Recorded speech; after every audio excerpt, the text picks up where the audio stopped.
salaamaaleykum wa rahmatulah mbokk mi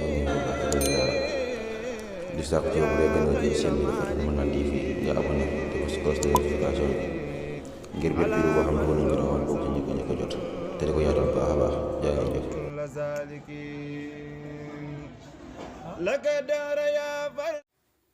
ñaan googu ñëw ci téere Awnul Ulamaa Saalihiin waxoon nañ téere boobu na mu baree njëriñ ak la ci nekk moom it daa am njëriñ lool am solo mu ne koo xam ne daa am aaju ci yàlla suñ borom ju bëgg mu faju wala njàqare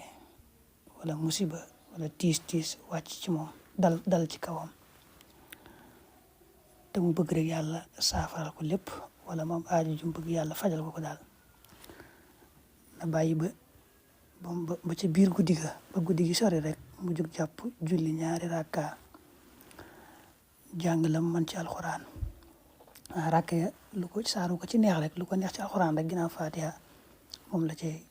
jàng ci ñaar rakka yooyu bu sëlmalee nag balaa wan ginnaaw xibla mu julli ci yonente bi sallallahu alayhi wa sallam junni yoon julli gi nii la koy julli gi lay doon allahumma salli wa sallim ala sayidina wa mawlana muhammadin salatan taxullu biha uqdati wa tufarriju biha kurbati wa tunqiduni biha min wahlati wa tuqilu biha hasrati wa taqdi biha haajati wa ufawwidu amri ila allah inna allaha basirun bil ibad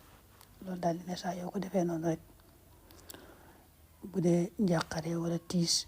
wala lu man doon lu dal sa kaw wala loo bëgg yàlla fajal la ko aajo joo ci yéene rek yàlla dana la ko defal bismillah. salaamaaleykum wa rahmatulah mbokk mi di sàkku ci yow bu dee gën a ji seen bi dafa mën naa TV nga abonné te ko si cloche de notification ngir bépp vidéo boo xam ne wala ñu rawal bokk ci njëkk a jot te di ko yaatal baax a baax jaa ngeen jëf.